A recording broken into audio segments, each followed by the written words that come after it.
লেবাননে বড় ধরনের হামলা শুরু করেছে ইসরায়েল। সোমবার হিজবুল্লাহর প্রায় ৩০০ অবস্থান লক্ষ্য করে চালানো হামলায় কমপক্ষে ৩৫৬ জন নিহত হয়েছেন।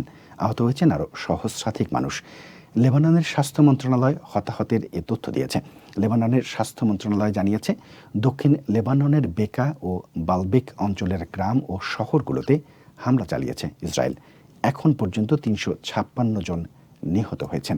তাদের মধ্যে ২৪ জন শিশু ও ৪২ জন নারী রয়েছে। এছাড়াও হামলায় ১,২৪৬ জন আহত হয়েছেন।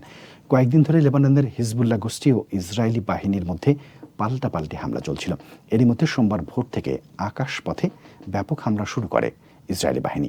জবাবে ইসরায়েলের উত্তরাঞ্চলে ৩০টির মতো রকেট ছুড়েছে হিজবুল্লাহর যোদ্ধারা। হিজবুল্লাহ সক্রিয় রয়েছে এমন এলাকা থেকে লেবাননের বাসিন্দাদের সরে যেতে বলেছে ইসরায়েলের সামরিক বাহিনী। অব্যাহত হামলার মুখে দক্ষিণ লেবানন থেকে লোকজনকে সরে যেতে দেখা গেছে।